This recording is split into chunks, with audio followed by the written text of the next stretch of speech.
आझाद मैदानावर अंशतः अनुदानित शिक्षकांचं आंदोलन सध्या सुरू आहे आणि याच आंदोलनाला खासदार सुप्रिया सुळेंनी भेट दिली आहे।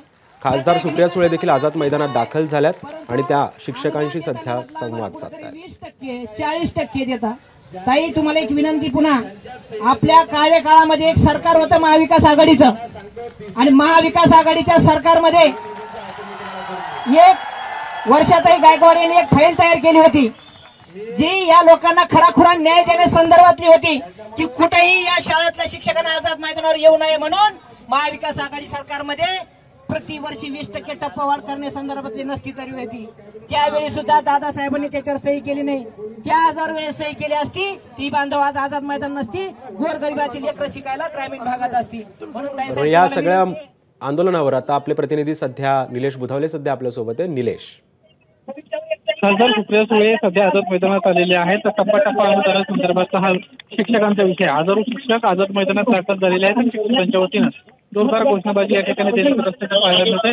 सर्व शिक्षकांचं म्हणणं आहे की अर्थ खात्याच्या वतीनं जी फाईल होती अनुदानाची ती फाईल मंजूर करण्यात आलेली नाही आणि त्यामुळे कुठले अनुदान मिळणार नाही असं या सर्व म्हणणं आहे।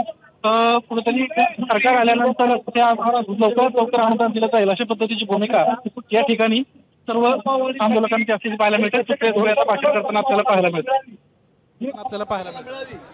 यासाठी सर्व ठिकाणी आंदोलन करत आहेत। काही दिवसापूर्वी मी असेल।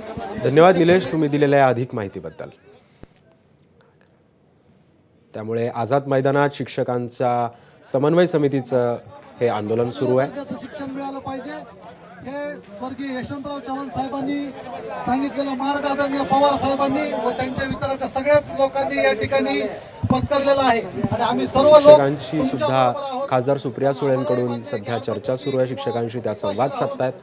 आझाद मैदानावर सध्या या शिक्षकांचं आंदोलन सुरू आहे। शैक्षणिक धोरण ह्या महाराष्ट्रामध्ये येत आहे आणि ते येत असताना देखील आमचा शिक्षकच जर उपाशी असेल तर कसं हे नवीन शैक्षणिक धोरण आपण लागू करणार, कसे ग्रामीण भागातील विद्यार्थ्यांना या ठिकाणी एबीपी माझा, उघडा डोळे बघा नीट।